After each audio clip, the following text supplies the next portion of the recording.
네, 오늘도 우리 주의 날을 맞이하여서 주의 몸된 교회를 찾으신 우리 사랑하는 금천양문교회 모든 성도님들을 우리 주 예수 그리스도의 이름으로 축복합니다. 이 좌우 앞뒤를 살펴보면서 우리 인사하실 때 신실하신 주님만 바라봅시다. 이렇게 한번 우리가 인사하면 좋겠습니다. 신실하신 주님만 바라봅시다. 네, 신실하신 주님.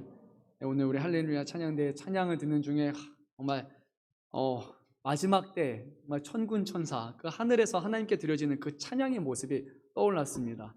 우리만 드리는 찬양이 아니라 정말 천사들이 목소리 높여서 하나님의 영광을 부르짖고, 그리고 이 땅의 모든 구원받은 성도들이 그곳에서 하나님을 바라보며 찬양하며 기쁨으로 내 마음이 채워질 때를 생각하면서 너무 감격스럽다라는 그런 저는 생각을 했습니다. 선교신 우리 찬양대 너무나 감사하고 오늘 제 마음이 뭐라고 말할 지는 모르겠네요. 혼자 너무 이렇게 감격스러운 것 같습니다. 이번 주에 제가 산부인과를 다녀왔습니다. 아시는 분은 아시겠지만, 둘째가 이제 6월 중에 출생 예정입니다. 제가 생각해봤습니다. 지금 이제 나이가 제가 젊죠. 42밖에 안 됐습니다. 저 젊습니다. 이제 젊고요. 근데 이제 딸애가 대학교 갈 때면 62세. 그리고 딸애가 요즘에 결혼 연령이 늦어지니까 30대 이때 가면 70살. 제가 그래서 순간 깜짝 놀랐습니다. 할아버지와 함께 할아버지가 되겠구나. 그래서 참 건강도 신경 쓰고 이렇게 좀 신경 써야 되지 않을까요? 그런 생각이 혼자 좀 했던 것 같습니다. 나이가 참 그렇습니다. 아무튼 저희 저희 아들이 딸인지 얘기하면 안 되죠. 제가 이번에 들었습니다. 그런데 언급하지 않고 스포일러니까 나중에 출산하면 그때 말씀드리겠습니다. 기도해 주시기를 부탁드립니다. 그래서 제가 산부인과에서 이렇게 앉아서 기다리는 시간이, 대기 시간이 상당히 길었습니다. 사람은 정말 많더라고요. 오랜만에 봄빛병원 첫째를 거기서 나와서 갔는데 거의 11시인데 2시간 반을 기다렸던 것 같아요. 사람들이 여전히 많더라고요. 거기서 이렇게 보면서 심심하니까 막 이렇게 핸드폰을 보면서 이렇게 보는데 그 중에 하나가 이거였습니다. 이제 요즘 코로나 확진자 수가 엄청나게 늘어났잖아요. 오늘 기준으로 놀라지 마십시오. 38,000명인데 주말 기준 38,000명이니까 이제 거의 5만 명 가깝게 됐다고 봐야겠죠. 그래서 안 좋은 소식이 있지만, 근데 질병관리청에서 나온 그런 차트가 있었습니다. 이제 코로나가 총 3단계가 있었잖아요. 처음에 들어왔던 그냥 원래 오리지널 코로나가 있고, 그 다음에 변종이었던 델타가 있고, 지금 현재 이제 우세종이 된 오미크론이 있는데, 이렇게 단계적으로 비교해 주면서 점점 이제 완화돼 가는 그런 이렇게 차트가 있었습니다. 그거와 비교해서 이제 다른 우리가 알고 있는 큰 병들과 이렇게 비교하는 차트가 있었는데, 저는 그거 보면서 솔직히 좀 마음이 편안해졌습니다. 걸려도 죽지 않겠구나라는 그런 생각을 가졌어요. 거기 이제 차트 기준으로 보게 되면 아마 오미크론 이거는 이제 1이 좀 넘게 되는데, 1은 우리가 흔히 말하는 인플루엔자라고 알려진 독감입니다. 그래서 독감보다 조금 높은 수준이고, 그리고 이 단위에서 100은 사스 이 정도 되는 거, 메르스 이런 건 이제 100이고, 오미크론은 1 정도이기 때문에 실제로 코로나는 전염력이 높은 거지 그 자체로 위험도로 치면 한 100분의 1밖에 안 되는 상당히 덜 위험한 그런 거죠. 그래서 독감 정도면 그래, 독감 걸려서 물론 지금도 죽는 분들이, 기저질환 있으신 분들은 위험하지만 그래도 죽지는 않겠구나 하는 그런 생각이 좀 들었던 것 같습니다. 숫자는 많고 확산세는 점점 가파르지만 그래도 우리가 너무 마음속으로 이렇게 겁내지 않았으면 하는 그런 마음이었던 것 같습니다.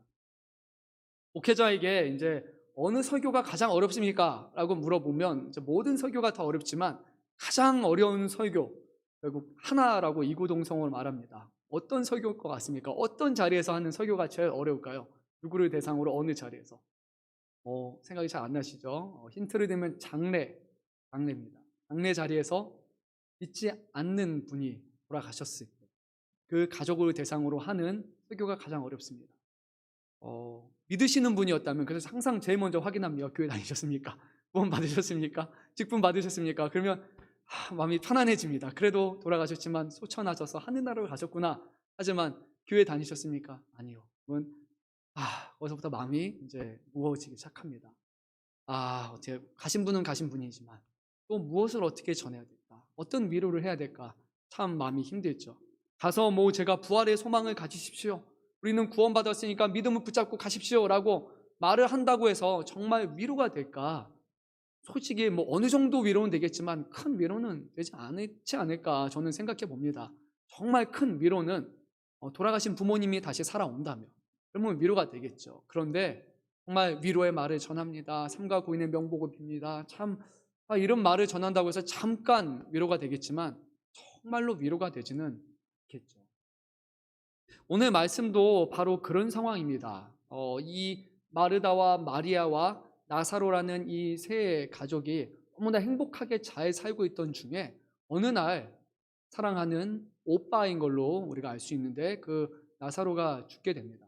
나이가 아마 결혼하지 않은 나이로 보이는데 같이 살고 있는 것 같습니다. 그런 일찍 그런 나이에 갑작스럽게 죽게 되니까 그 가족에게 얼마나 큰 상처가 됐겠습니까? 그런데 더 안타까운 것은 무엇이냐면 이들은 예수님을 믿는 사람이었고 예수님과 직접적으로 관계를 맺었고 오늘 11장 말씀을 쭉 보게 되면 예수님이 사랑하시는 사람이다. 예수님과 서로 사랑하면서 긴밀한 관계를 맺는 그런 제자라고 볼 수 있는 사람들이었죠. 그러니까 예수님이 그 자리에 계셨더라면 이 사람이 죽지 않고 살아났을 것이라는 그런 안타까운 상황이 지금 놓여져 있는 것이죠. 그것이 오늘 말씀이 우리에게 주는 그런 내용이 될 겁니다. 많은 사람들이 이 갑작스러운 죽음에 대해서 위로하기 위해서 막 이렇게 왔습니다. 당시 그들이 이 가족이 살고 있던 장소는 베단이라고 말하는 예루살렘으로부터 한 3km 정도 떨어진 원문 성경을 보게 되면 15 스타디움, 우리가 말하는 경기장 스타디움하고 동일한 단어인데 이 15 스타디움 정도가 되는 그런 크기가 되고 3km 정도 되죠. 2마일 정도 되는 것 같습니다. 그 정도 떨어지니까 거리로는 한 40분 정도 도보로 되는 곳에서 많은 유대인들이 다 위로하기 위해서 왔습니다. 갑작스러운 죽음에 대해서 애도를 표하기도 합니다. 그런데 그 당시에는 뿐만이 아니라 어떤 이런 장례가 발생하게 되면 사람들을 고용합니다. 그래서 그곳에서 같이 곡을 하면서 전문적으로 울어주는 사람들이 있습니다. 그래서 하루 계속해서 일주일 동안 슬퍼하고 길게는 40일 정도 슬퍼하면서 애통하는 기간을 갖는다고 하죠. 많은 사람들이 울면서 옆에 막 슬퍼하지만 그런다고 해서 이 가족들에게 정말로 위로가 되었을까? 그렇지는 않았겠죠. 위로를 하지만 위로되지 않는 상황 속에 이 가족은 지금 있게 됩니다. 보니까 정말 많은 사람들이 왔다는 걸 통해서 우리는 생각해 볼 수 있습니다. 저는 이제 장례를 가게 되면 딱 이렇게 들어설 때 입구에서부터 화환이 쫙 펼쳐진 그런 곳이 있습니다. 조심스럽지만 그런 데는 머릿속으로 생각을 하죠. 여기는 부모님이 뭔가 뭐 하시는 분이거나 많은 활동을 하시거나 자녀들이 그런 데가 아닐까라는 생각을 합니다. 정말 많은 데는 정말 많습니다. 위로하는 사람이 문상하는 사람이 많으면 분명히 관계를 많이 맺고 있다는 것을 생각할 수 있죠. 그런데 오늘 말씀을 보니까 나사로의 죽음에 대해서 이곳에서부터 예루살렘부터 정말 많은 유대인들이 와서 함께 애통하고 있었습니다. 그것을 볼 때 이들은 분명히 사랑받는 사람들이었고 그리고 어떠한 사회적인 위치도 분명히 있는 사람들이었고 이후에 마르다의 신앙의 고백을 볼 때 마르다는 부활에 대한 소망을 갖고 있었기 때문에 그는 유대인들의 기준으로 보게 되면 바리새파 신앙을 가진 사람들입니다. 부활에 대한 소망을 갖고 있죠. 그런데 마르다는 그 당시의 기준을 볼 때 여인이었으니까 여인은 성경에 대해서 어떤 랍비를 통해서 배우는 사람들이 아니었음에도 불구하고 그는 이런 건전한 신앙을 갖고 있었으니까 많은 것을 배운 그런 사람이었을 겁니다. 그래서 마르다와 그의 가족을 볼 때 많은 사람들에게 사랑받고 인정받는 그런 가족이었다고 우리는 생각해 볼 수 있습니다. 아마 경제적으로도 상당히 괜찮은 그런 가정이었죠. 그런데도 불구하고 이 가정에게도 뭐 가진 돈이나 아니면 그런 어떤 신앙적인 그거가 다 있음에도 불구하고 사랑하는 사람이 떠났을 때 결국 큰 상처를 받고 고통 가운데 있게 됩니다. 저도 아마 그렇겠고 우리 사랑하는 성도님도 그렇겠죠. 우리는 다 믿는 사람들이 있고 우리의 부모님들이 믿음 중에 죽으시게 되면 천국에 가실 것이라는 건 알지만 그렇다고 해서 우리가 부모님 천국 가셨습니다 라고 이렇게 바로 기뻐하는 사람이 아니잖아요. 천국은 천국이고 부모님을 사랑하는 사람들을 잃은 아픔과 슬픔은 우리의 마음속에 평생을 우리가 이렇게 간직하며 살아갈 수밖에 없는 나약한 사람이죠. 분명히 하나님이 나사로를 구원하실 것과 그를 향한 엄청난 계획이 있으시다는 것을 이들은 알고 있었지만 그래도 여전히 슬퍼하고 애통하는 가운데 있었습니다. 그런데 이 11장 사건의 나사로의 죽음에 의해서 아주 놀라운 것이 무엇이냐면, 때로는 우리가 이해하고 받아들일 수 없는 것이 무엇이냐면, 예수님은 나사로를 고치실 수 있음에도 불구하고 고치지 않으시고 그가 죽도록 내버려 주셨다는 것입니다. 그러니까 시의적으로 보게 될 때 예수님이 도착하셨을 때 이미 나사로가 죽은 지 사흘이 지난 상황이었습니다. 예수님은 소식을 듣고 이틀을 기다리셨으니까 정상적으로 출발을 하셨어도 이미 나사로가 죽은 지 이틀이 지난 상황이었겠죠. 직접 보고서 치유할 수 있는 상황은 아니실 겁니다. 그런데 우리가 백부장의 사건을 통해서 알 수 있듯이 예수님은 가서 만져야지만 치유된 것이 아니라 그 즉시 원격으로 떨어진 곳에서도 사람을 치유하실 수 있는 분이시죠. 그러니까 예수님은 나사로의 소식을 들었을 때, 아니 그 전에도 이미 나사로를 치유할 수 있는 분이셨지만 예수님은 치유하지 아니하시고 그가 죽을 때까지 기다렸다가 예루살렘 지방으로 가시게 됩니다. 왜 그러셨을까? 이 앞부분을 보게 되면 하나님이 계획하심이 있고 하나님이 이 사건을 통해서 영광 받으실 것이고 하나님이 이제 하나님의 아들 되시는 예수님이 단순히 보내신 아들, 보내신 선지자가 아니라 바로 이 땅에 오신 하나님이시라는 것을 사람들에게 깨닫게 하기 위해서 바로 이 일을 내버려 두시고 행하신다라는 것입니다. 그래서 이런 사건들이 때로는 우리 삶 가운데도 어려움이 오거나 믿는데도 불구하고 늘 평탄하고 즐거운 삶이 아니라 고난도 겪고 정말 큰 비통과 큰 애통 가운데 우리가 사는 정말 말도 안 되는 일들이 일어나지만 하나님은 그것을 계획하시고 그것을 통해서 선을 이루어 가신다는 겁니다. 그래서 우리가 어려운 상황에 맞닥뜨린다고 해서 우리가 뭐를 잘못해서 우리가 문제가 있어서 아니면 절망하라는 것이 아니라 그곳에서 하나님의 선하심을 바라보며 앞으로 나아가는 신앙을 가져야 되죠. 오늘 예수님께서는 마르다를 만나실 때 그가 죽음 가운데 애통함으로 머물러 있는 것이 아니라 그 죽음에서 오히려 참된 소망을 보게 하시고 생명과 부활을 누리는 그런 놀라운 변화를 일으켜 주심을 보게 됩니다. 그래서 우리가 말씀을 오늘 살펴볼 때 과연 그 마르다의 변화, 그를 통해서 이루어지시는 믿음의 역사를 보면서 우리는 또한 어떤 믿음과 지금 고난과 어려움 가운데서도 무엇을 바라보며 또 어떻게 살아가고 있는지를 한번 돌아보면 좋을 것 같습니다. 오늘 말씀을 보게 되면 예수님께서 이제 마르다가 보낸 그 사자를 통해서 나사로가 병에 걸렸다는 것을 듣게 되고 그 사자와 함께 이제 베다니 지방으로 이제 같이 가셨습니다. 그리고 예수님은 그 당시에 예루살렘 사람들에게 이쁨 받고 사랑받는 그런 상황이 아니셨죠. 지난 시간에 봐서 알듯이 사람들이 돌을 쳐서 예수님을 죽이려고 하는 그런 상황이었습니다. 그래서 11장에서 예수님이 앞부분에 예루살렘 가자라고 할 때 예수님의 제자 중 한 명이 도마가 예수님 같이 죽읍시다 하고 그렇게 말하는 것을 보게 됩니다. 제자들 또한 지금 같이 가면 죽을 수 있는 아주 위협적인 상황이라고 할 수 있습니다. 그래서 예수님은 가자마자 마르다의 집으로 들어가신 것이 아니라 어느 정도 멀리 떨어져서 그 사자를 다시 보내서 마르다에게 예수님이 지금 왔다라는 것을 알리셨습니다. 마르다와 마리아가 들었고 그리고 마리아는 바로 움직이지 않고 나중에 예수님이 부르실 때까지 기다리는 그런 마리아였고 그리고 마르다는 예수님이 오셨다는 소식을 듣고 바로 예수님께 가게 됩니다. 우리가 잘 아는 대로 마르다는 좀 활동적입니다. 많이 있는 사람이 아니라 열심히 일하고 열심히 수고하고 분주하게 일하는 그런 사람이죠. 나쁜 것이 아니라 정말 좋습니다. 마르다는 열심히 하는 사람입니다. 그는 솔직하기도 하고 그리고 질문도 있는 사람들이고 그러면서도 한편으로 아주 올바른 신앙을 갖고 있는 그런 사람입니다. 딱 봤을 때 좋은 신앙인이라고 느껴지는 그런 사람입니다. 누가 봐도.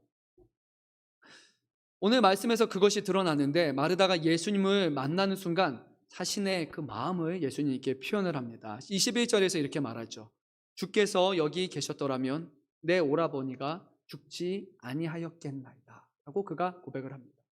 마르다는 아마 봤을 때 예수님을 보자마자 예수님 정말 주님이 계셨으면 우리 나사로가 죽지 않았을 텐데요. 그렇게 말했을 것 같습니다. 근데 뒤에 이어지는 말씀을 보게 되면 마리아는 예수님이 부르실 때 좀 다르게 반응합니다. 그렇게 점잖게 말하는 것이 아니라 예수님한테 가자마자 그 자리에 엎드립니다. 그리고 나서 똑같은 말을 합니다. 주께서 여기 계셨더라면 내 오라버니가 죽지 아니하였겠나요. 둘의 분명한 차이가 있습니다. 혹시 마르다는 좀 마디같이 그렇게 좀 다른 모습을 갖고 있습니다. 그런데 오늘 말씀에서 마르다의 믿음을 우리가 하나 볼 수 있죠. 예수님이 여기 계셨더라면 나사로가 어떻게 된다는 겁니다. 어떻게 되지 않았다는 거죠. 죽지 아니하였겠나요. 어떤 병에 걸린다 할지라도, 정말 뭐 팔다리가 부러지는 게 아니라 정말 아주 위독한 병이라 할지라도 예수님이 계신다면 못 고칠 병이 없다라고 정확하게 마르다는 믿고 있었습니다. 주님만 계신다면 그러면 죽지 않았을 것입니다. 그런 믿음을 가진 사람이었죠.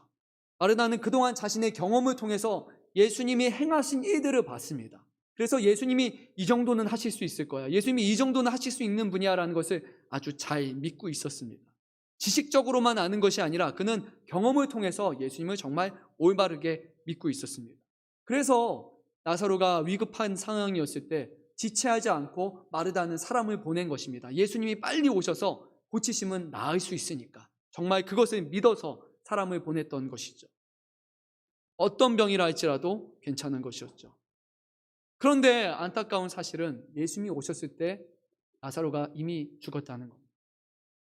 마르다의 경험과 마르다의 신앙은, 마르다의 믿음은 예수님이 병든 산 사람을 고칠 수 있다는 것을 믿었습니다. 하지만 예수님은 죽은 자를 살리시는 하나님이시라는 것, 그것을 아직 마르다는 알지 못했던 것입니다. 마르다의 신앙은 자기가 보고 듣고 경험한 것, 거기에 묶여있는 그 틀 안에 살아가는 그런 전형적인 신앙인의 모습을 우리에게 보여주는 것 같습니다. 우리의 신앙과 아마 비슷하지 않습니까? 우리도 하나님이 이런 분이시다라는 것을 어느 정도 알고 그것을 믿으며 살아가지만 때로는 우리가 알지 못하는 것, 어떤 것, 하나님이 하실 수 있는 것이 더 있지만 우리의 기준으로 봤을 때 이건 안 되겠다, 그러면 더 이상 우리는 안 된다라고 생각을 합니다. 아마 마르다와 같죠. 그런데 예수님은 멀리 떨어져서도 구원하실 수 있는 분이었고 치유할 수 있는 분이었고 죽은 사람도 살리는 분이라는 겁니다. 중요한 것은 우리가 생각하는 예수님이 어떤 분이신가가 아니라 예수님이 어떤 분이신가, 그것을 아는 것이 중요합니다. 그리고 그분을 믿는 것이 중요합니다. 그분은 세상을 창조하시고 요한복음 1장에서 말씀하신 것처럼 태초에 계셨던 말씀이신 그분, 하나님이시라는 것을 오늘 성경은 말씀하고 있습니다. 그럼에도 불구하고 마르다는 믿음이 있었기 때문에 한 발짝, 아니 반걸음 정도 더 걸어갑니다. 22절에서 이렇게 말합니다. 그러나 나는 이제라도 주께서 무엇이든지 하나님께 구하는 것을 하나님이 주실 줄 아나이다. 그런데 이것이 마르다가 죽은 자를 살리는 것을 의미하지 않습니다. 왜냐하면 뒷부분에 30절에 넘어가게 되면 예수님이 나사로가 닫혀있는 그 돌문을 열라고 할 때 마르다가 말합니다. 예수님, 네, 우리 나사로가 죽은 지 벌써 사흘이 지나서 지금 시체 썩는 냄새가 납니다. 그래서 문 여는 건 좀 아닌 것 같습니다라고 그는 말하죠. 무엇이든지라고 말하지만 그가 생각했던 것은 정말로 죽은 사람을 살려줄 것을 믿는 것이 아니라 이런 것일 겁니다. 지금 우리 사랑하는 나사로는 죽었지만 그래도 하나님이 우리를 향한 어떤 계획이 있으실 것이고 이 어려운 중에도 우리에게 선한 것을 이뤄주실 것입니다라는 약간 막연하면서 추상적인 그런 신앙일 겁니다. 지금 어렵지만 다 그냥 잘되게 하실 것입니다 라고, 뭔가 하나님의 뜻이 있습니다 라고 생각하는 그런 신앙이었을 것이죠. 그런데 이것은 온전한 믿음의 고백은 아니었습니다. 그는 그냥 위로를 받기 원했고 어떤 좋은 긍정적인 대답을 듣기 원했던 것입니다. 마르다는 너무 성숙한 사람이었어요. 너무 성숙해서 주님 앞에서 매달리는 마리아와는 다른 사람이었고, 너무 성숙하고 너무 좋은 사람이어서 그 앞에서 울부짖어가면서 주님, 나사로에 대해서 뭔가 더 해주십시오라고 그렇게 말한 것이 아니라 하나님이 계획이 있으신 것 같습니다 라고 정도로 말하는 그런 사람이었던 것 같습니다. 산부인과에 가서 이렇게 잠깐 기다리는 중에 앞에 TV가 있어서 보는데 거기 원장님이 이제 임산부에 대해서 막 이렇게 얘기를 해줍니다. 특별히 뭐 얘기했냐면 비만 위험하다. 비만은 늘 위험하지만 특별히 임산부가 비만을 하게 되면 아이들에게 큰 영향을 끼치게 되는데 그 중에 위험한 것 중에 하나가 아이들이 성조숙증을 가질 확률이 훨씬 증가한다라고 이렇게 얘기를 합니다. 그 말이 단어가 저에게는 되게 크게 와닿았습니다. 그냥 우리 나중에 낳는 자녀가 육체적으로 성조숙증에 걸린다는 것이 아니라 어쩌면 내가 지금 목사이기 때문에 하나님 앞에서 어린아이와 하나님 앞에서 자녀와 아들로 보이고자 하는 것이 아니라 하나님 앞에서 어떤 큰 그냥 성인처럼 보이려는 모습이 아닐까라는 생각이 들었던 것이죠. 저희 부모님도 늘 그럽니다. 저를 보면 이제 나이가 40대지만 여전히 어린아이로 생각을 합니다. 밥은 잘 먹고 다니냐? 뭘 하냐? 늘 부모님의 마음은 그냥 한없이 아이고 내 자식일 뿐입니다. 그런데 우리는 나이가 들었다고 해서 우리가 좀 성인이 되고 우리가 어른이 된 것처럼 그렇게 생각하지만 부모님의 마음은 그렇지 않습니다. 80이 돼도 그냥 끝까지 내 사랑하는 자식이고 어린아이일 뿐인 거죠. 하나님과 우리의 관계는 성인과 성인의 관계가 아니라 어린 자식과 하나님 보시기에 한없이 어린 애기와 같은 우리들과 아버지와 같은 하나님과의 관계인 것입니다. 늘 우리를 그런 마음으로 보시는 것이죠. 안타까운 것은 마르다와 같은 신앙을 가진 사람들이 마르다만이 아니라 우리들도 때로는 그렇다라는 겁니다. 정말 우리가 어떤 어려움이 닥쳤을 때 하나님 앞에 간절하게 구합니다. 주님, 주님, 정말 이 기간이 있는데 이 기간 동안 들어주십시오. 꼭 응답하십시오. 막 10일 남습니다. 7일, 5일, 4일, 2일, 1일 막 간절하게 기도하다가 넘어갑니다. 안 됐네. 뭐 하나님이 그냥 뜻이 아닌가 보구나. 그냥 뭔가 하나님이 좋으신 뜻이 있겠지 하고 그냥 다 끝났고 그냥 괜찮아 뭐 그럴 수 있지 하고 우리는 조급하게 생각하면서 그냥 살아가는 것 같습니다. 너무 성숙한 신앙이라 하나님은 다 계획이 있으셔라고 말하는 것 같습니다. 그런데 하나님은 좀 다르십니다. 우리가 어른이 아니라 때로는 어린아이처럼 되기 원하시고 안 되는 것인데도 불구하고 하나님 앞에 더욱더 매달리기를 원하십니다. 오늘 이 가정에게 일어난 사건을 보십시오. 사랑하는 나사로가 죽었습니다. 우리의 기준으로는 일이 끝난 것입니까? 아닙니까? 끝난 건 맞죠. 죽었으니까. 그런데 오늘 말씀은 시작은 나사로가 죽는 것에서부터 시작이 됩니다. 나사로가 죽을 때 비로소 하나님은 그를 살리십니다. 죽은 사람을 살리는 역사를 이루시기 위해서는 죽어야 되는 겁니다. 때로는 우리가 안 된다, 불가능하다, 이미 끝났다, 이제는 포기해야지라는 그 상황이 하나님 보시기에는 거기가 시작점이야 라고 말하신다는 거예요. 거기서 끝난 것이 아니라 거기서 정말 내가 누군지를 너는 봐야 한다. 나는 하나님이야 라고 우리에게 말씀하신다는 거예요. 마르다에게는 절망적인 상황이었지만 예수님께서는 이제 그의 가정을 변화시키고 마르다와 마리아가 갖고 있는 그 신앙을 송두리째 뒤엎으셔서 경험적이고 눈에 보이는 것만 아는 신앙이 아니라 참 하나님이신, 참 창조주이신, 부활이시고 생명이신 그 예수님을 만나게 하는 일로 변해주신다는 겁니다. 하나님의 계획은 끝이 나지 않습니다.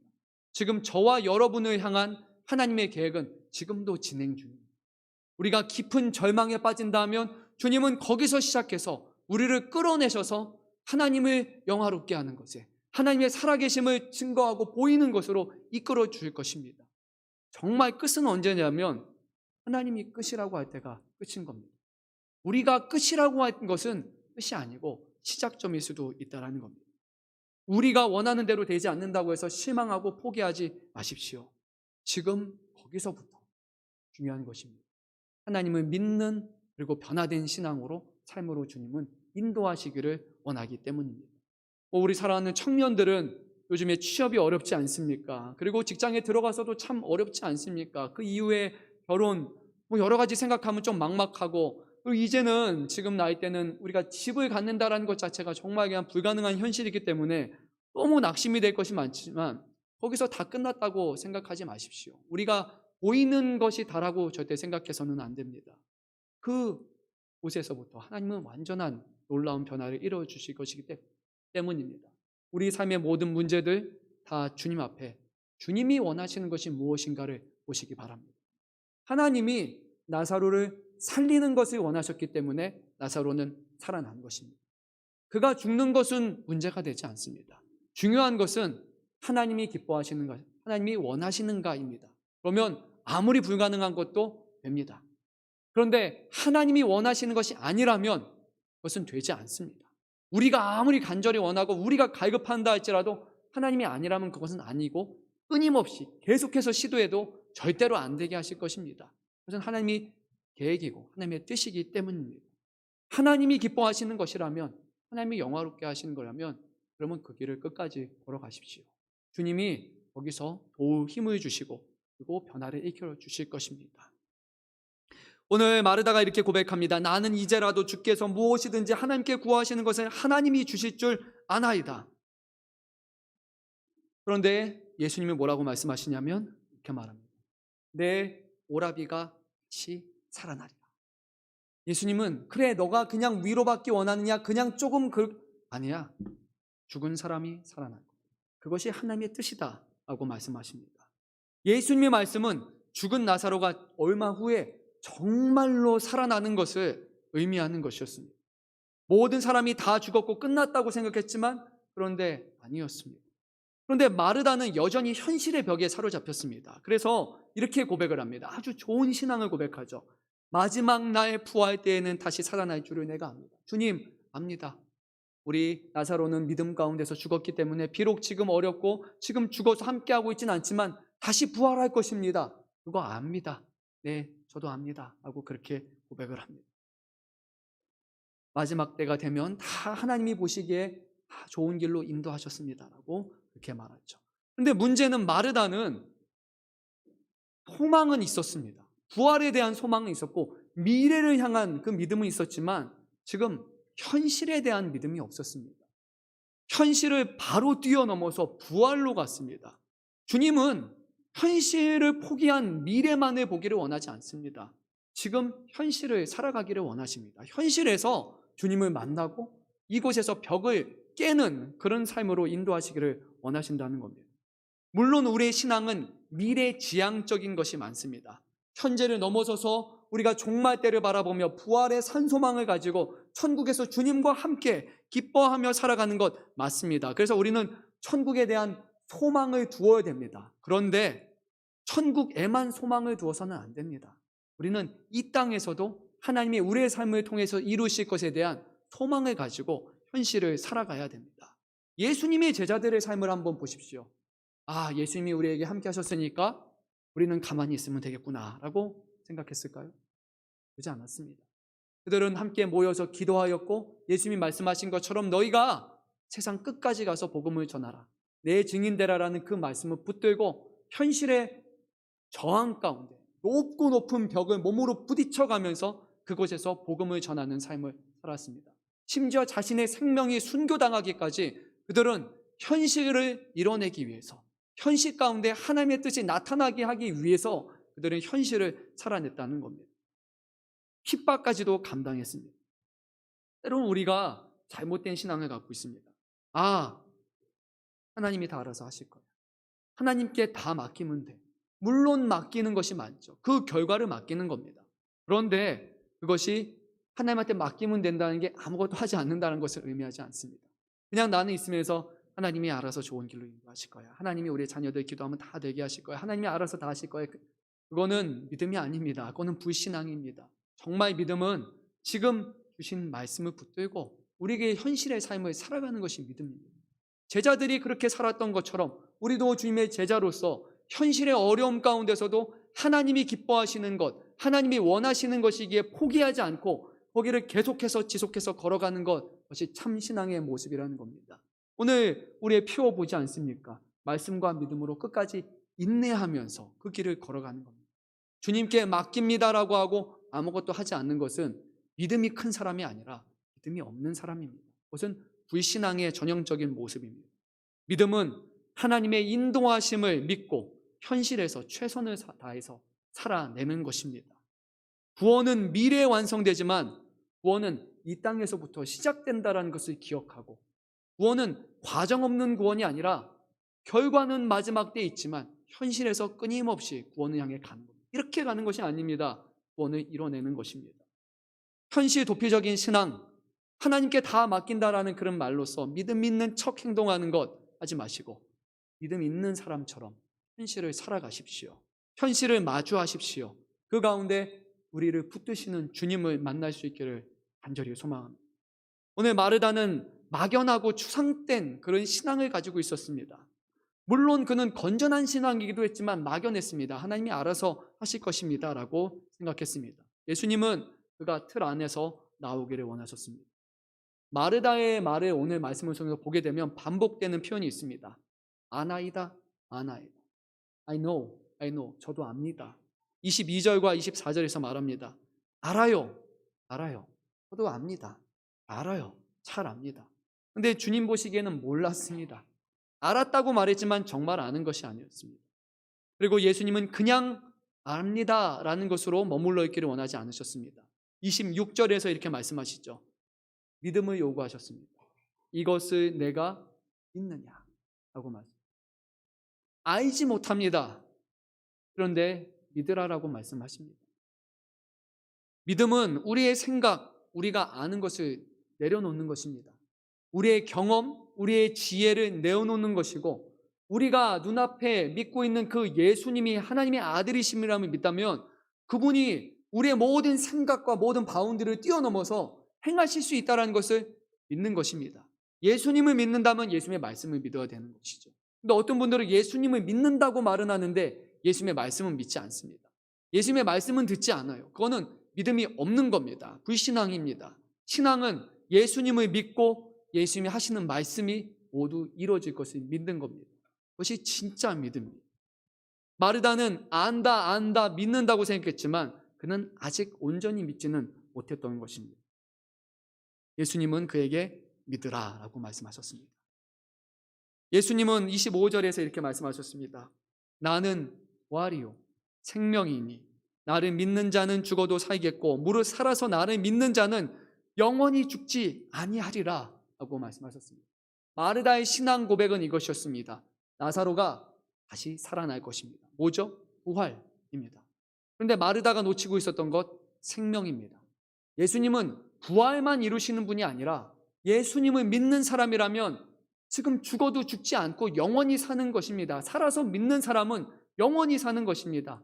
그냥 육신으로 영원히 산다는 것이 아니라 하나님과의 온전한 관계 속에서 맺는 영원한 생명이 그 안에 이 땅 가운데서부터 지속되는 그런 삶이 있다는 겁니다. 마르다는 부활은 믿었지만 예수님이 그 영원한 생명을 주시는 하나님이시라는 것에 대해서는 온전히 믿지 못했던 것 같습니다. 오늘 말씀에서 생명이라고 말씀하는데 과연 생명이 무엇일까요? 한번 생각해 보면 좋을 것 같아요. 제가 취미로 하는 활동이 하나가 있습니다. 이제 핸드폰을 보면서 책을 보는데 뭐 거창한 책이 아니라 그냥 킬링 타임으로 보는 책들이 있어요. 이렇게 웹 소설 하루하루 올라가는 보는 재미가 상당히 쏠쏠합니다. 그래서 제가 뭐 재밌는 소설 뭐 이렇게 멋진 소설이 아니라 최근에 이제 지금 완결이 된 소설인데 이렇게 틈틈이 한 편 한 편씩 보고 있는 게 뭐냐면 제목 소문내지 마시고 좀비 묵시록이라고 말하는 그런 소설이 있어요. 좀 특이하죠.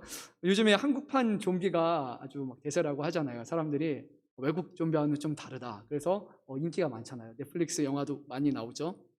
근데 그 내용에서 보면서 이런 생각이 들었습니다. 좀비가 움직입니다. 그리고 좀비도 죽습니다. 그러면 좀비는 살아있는 생명체가 맞죠? 맞습니까? 좀비 살아있는 생명체 맞습니까? 약간 이렇게 하시는 분과 이렇게 하는 분이 지금 갈리는 것 같죠? 좀비가 하는 거에 대해서 제가 이 소설을 좋아하는 이유가 뭐냐면 다른 소설을 보면 답답한 게 있습니다. 영화 보면 분명히 좀비인데 좀비라고 말을 안 꺼냅니다.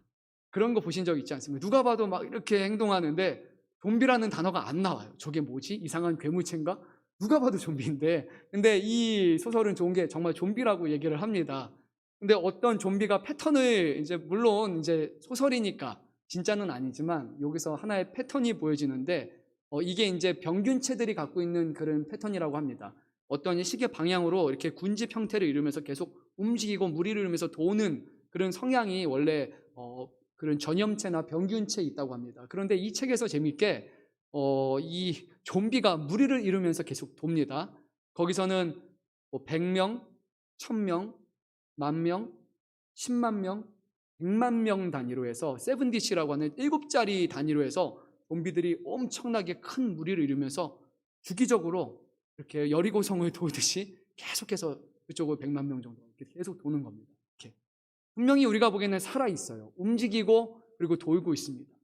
근데 또 살아있다라고 말을 못하는 이유가 다른 행동을 하지 않아요. 계속 돌기만 해요. 그리고 옆에서 이렇게 하면 그걸 반응만 합니다. 자기의 생각을 가지고 움직이고 어떤 활동을 하는 것이 아니기 때문에 또 살아있다라고 우리가 말하기도 뭐한 거예요. 만약에 우리가 좀비라고 생각해 보세요. 나는 살아있어 라고 말할 수 있을까? 아니잖아요. 그거는 살아있는 게 아니잖아요. 살아는 있지만 살아있는 게 아니잖아요. 우리가 살아있다라고 느끼는 감정은 뭡니까? 같이 TV도 보고 맛있는 것도 먹고 사랑하는 사람들의 얼굴도 이렇게 쳐다보고 때로는 슬퍼하기도 하고 그리고 기뻐하기도 하는 여러 가지 감정을 느끼면서 내가 움직이고 행동하는 그런 주체적인 삶을 살아갈 때 우리는 나는 살아있다라고 느끼는 거잖아요. 살아있는 것은 단지 생물학적으로 살아있는 게 살아있는 것이 아니라 정말 행동할 수 있을 때 우리는 살아있다라고 말할 수 있는 거죠. 예수님과의 관계 속에서 생명이란 그냥 좀비처럼 생물학적으로 살아있는 그런 것이 아니라 하나님을 알고 하나님을 믿고 그 주님이 내 안에 함께 하시고 내가 그분의 말씀을 통해 그분과 함께 하면서 서로가 교류하고 함께 더불어 살아가는 것이죠. 정말 예수님을 생각하고 그분을 묵상할 때 마음이 기쁘고 그리고 외로움 가운데서도 채워지고 감격하게 되고 그리고 주님을 향해 기도할 때 눈물이 터져 나오고 기쁨이 터져 나오고 정말 힘든 순간에 조용히 앉아서 하나님의 찬양을 부를 때 마음이 뜨거워지게 되고 거기서 주님이 함께 하시고 위로하신다라는 것을 깨닫게 되고 삶 가운데 정말 마주하고 싶지 않은 도망가고 싶은 현실이 있지만 주님이 함께 하시고 주님이 원하시기 때문에 그 길을 걸어가면 또 주님이 길을 열어주시고 인도하시면서 이것이 하나님이 함께 하시는구나라는 깨닫는 그런 삶을 통해서 정말 주님과 함께하는 살아있는 삶을 누리게 되는 것이죠. 그런데 어떤 분들은 이것이 없이 신앙생활 하시는 분이 있어요. 그러면 좀비 같은 신앙생활인 거예요. 교회는 나오지만 계속해서 주기적으로 일주일에 한 번씩 돌면서 교회 타임이니까 돌고 또 크게 돌면서 또 교회 한 번 걸리는 겁니다. 정류장처럼. 그렇게 걸리는 삶을 살아가는 건데 그 모든 과정이 하나님 없이 그냥 습관적으로 아무 생각 없이 와오는 그런 신앙생활을 한다면 좀 비약적이지만 살아있지만 살아있지 않은 신앙생활인 겁니다. 그거는 죽은 신앙생활. 진짜 살아있는 신앙생활은 우리의 현실의 삶이 하나님과의 관계 속에서 그 어려움들을 마주하고 이겨내고 다양한 감정들을 느끼면서 그것에서 끝까지 나아가는 그런 과정이 바로 현실의 신앙인 것입니다. 그것을 우리가 회복해야 되는 것이에요. 최근에 이제 우리 명절을 맞이해서 가족들하고 모처럼 이렇게 같이 시간을 보냈습니다. 평일에 바쁘다 한다 해서 못 하다가 월요일에는 우리 사랑하는 동생들과 함께 식사도 하고 저녁에 차론이도 같이 가고 그리고 화요일에는 같이 TV 보고 거의 뒹굴뒹굴 하면서 이제 월화수를 이렇게 보냈던 것 같습니다. 저희 사모가 물어봤어요. 우리 차론아 뭐가 제일 좋았어? 근데 분명히 맛있는 고기도 먹으러 가고 빵도 사고 밤에 사진도 찍고 여러 가지 했는데 차론이가 가장 좋아했던 게 뭐냐 하니까 같이 집에서 넷플릭스로 여러 번 봤던 거예요. 센과 치히로의 행방불명이라는 그거 볼 때 가장 좋았다고 합니다. 왜 좋았느냐 생각해 보니까 이거였어요. 볼 때 제가 이렇게 중간에 TV 보면 앉아 있고 우리 사모가 옆에 같이 있고 차론이가 이렇게 기대고 나중엔 들어눕고 이렇게 그냥 그것만 봤습니다. 서로 그냥 조용히 웃기도 하고 서로의 체온을 느끼고 같이 따스함을 느끼고 사랑을 느끼면서 그 자리에 있을 때 정말 밖에서 나가는 하는 어떤 것보다 차론이에게는 가장 좋았던 시간인 거죠. 그 시간만큼은 우리가 동일한 것을 보고 삶을 공유하고 있기 때문에 같은 것을 바라보고 같은 것을 느끼고 있기 때문에 그것이 큰 의미가 있었던 겁니다. 하나님과의 우리의 관계가 그런 관계가 바로 사랑의 관계고 생명의 관계일 거예요. 같은 것을 바라보는 신앙이어야 되고 같은 길을 걸어가는 것, 그것이 참된 신앙의 모습인 거예요. 내가 혼자 걸어가는 것, 그거는 잘못된 신앙입니다. 주님이 가시고 계속 오지 않냐라고 쳐다보고 우리는 딴 길을 가는 거는 가짜예요. 그거는 진짜 신앙이 아니라는 겁니다.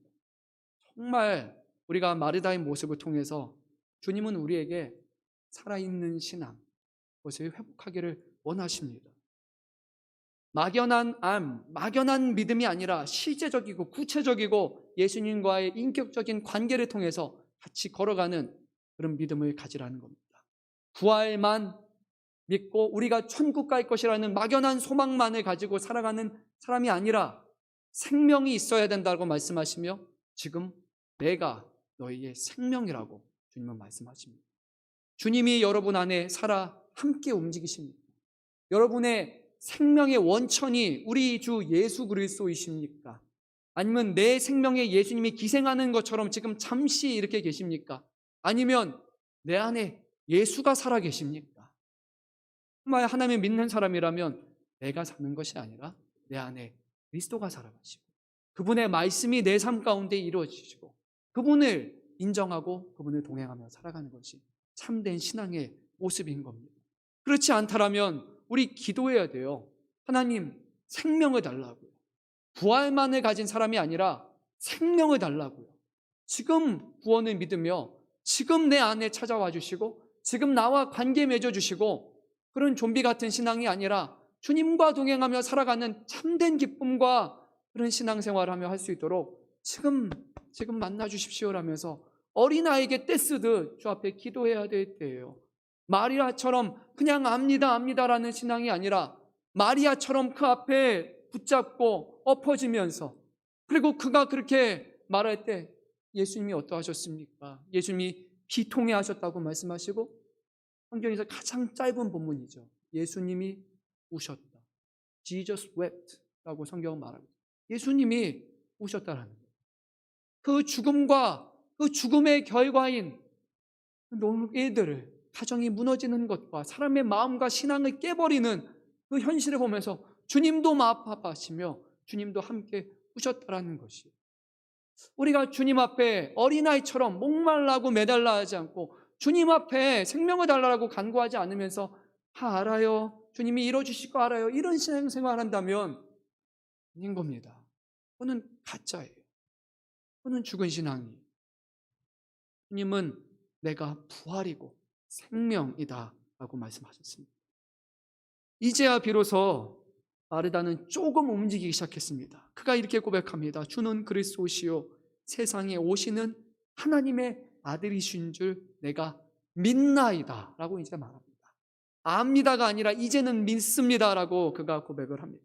물론 아직도 완벽한 믿음은 아니에요. 정말 죽은 사람이 살아나는 일은 한 번도 생각해 본 적이 없으니까. 구약의 성경 보십시오. 죽은 사람이 살아난 것이 몇 번이나 됩니까? 심지어 병고침이 일어나는 것도 손가락 뽑을 수밖에 없을 정도로 얼마 안 됩니다. 구약의 그 오랜 시간 동안에 사람의 병이 고쳐지고 사람이 살아나는 일들은 많이 일어나지 않아요. 아주 기적 중에 기적이에요. 근데 그 기적이 이 땅에 오신 예수님의 삶을 통해서는 기적이 일상이 돼버리는 거예요. 늘 병자가 살아나고 고침받는 일이 예수님을 통해서 이루어지는 거죠. 우리가 예수님을 함께하고 예수님과 거하는 삶을 살 때 이루어지는 놀라운 구원의 역사가 바로 이 모습으로 드러나게 되는 거잖아요. 정말 우리 안에 주님이 사시고 우리의 모든 병들과 연약함을 고치시는 그런 일들을 우리가 경험하고 있습니까? 마르다는 이제 한 발짝 넘어서 예수님이 단지 하나님이 보내신 사람이 아니라 하나님의 아들이시라는 것을 이제 고백하게 됩니다. 그런데 더 한 발짝 나아가야 되는 게 있어요. 그것은 예수님은 하나님의 아들이시만 예수님은 하나님의 아들뿐만이 아니라 이 땅에 오신 하나님이시라는 것을 그가 결국 믿어야 되죠. 예수님은 그에게 믿음의 첫 길을 걸을 수 있도록 도와주셨고 끝까지 인도하셨고 의심하는 그에게 결국 그 문을 열어서 거기 있는 나사로를 살리심으로 의심이 아니라 이제는 그의 믿음의 고백이 친정한 고백이 될 수 있도록 주님이 함께 하심을 우리가 보게 됩니다. 아마도 우리가 생각해 볼 때 성경에서 그 이유에 대한 사건을 말하고 있지 않지만 나사로가 살아났어요. 그들의 삶이 어땠을까요? 분명히 너무나 즐겁고 행복했겠죠. 죽은 사람이 살아났으니까. 그런데 그렇지만은 않았을 겁니다. 왜냐하면 9장을 보게 되면 태어날 때부터 맹인된 사람이 있었는데 예수님이 그의 눈을 고쳐주셨고 그가 예수님을 믿는 그 믿음으로 말미암아 해당에서 쫓겨나게 됩니다. 이제 교회를 다닐 수 없게 됐어요. 이스라엘 사람들이 유대인들이 그를 미워하기 시작했고 예수님의 편에 섰다는 이유로 박해가 시작이 됐습니다. 심지어 그의 부모도 쟤는 다 큰 성인이니까 우리가 관계없어요. 괜히 우리도 피해를 볼까 봐 부모조차도 멀리하는 그런 삶을 살아갔습니다. 그것이 병이 고침받은 사람이었어요. 나사로, 마르다, 마리아는 이제 유대인과 가까운 지역에서 그들이 예수님의 편에 아주 가까운 사람이라는 것이 드러나게 됐어요. 만천하에 드러나게 됐어요. 예수님을 믿지 않는 사람은 이제 이들을 싫어하고 이들을 박해하는 사람이 분명히 됐을 것입니다. 엄청난 당국자의 반대를 맞닥뜨려야만 했을 것이죠. 그전에는 그들이 안정적인 신앙생활을 했습니다. 잘 배우고 인정받는 삶이었어요. 즐겁고 평탄했겠죠. 하지만 지금은 고난이 있고 미움을 받고 어려움이 있을 겁니다. 정말 핍박이 클 것입니다.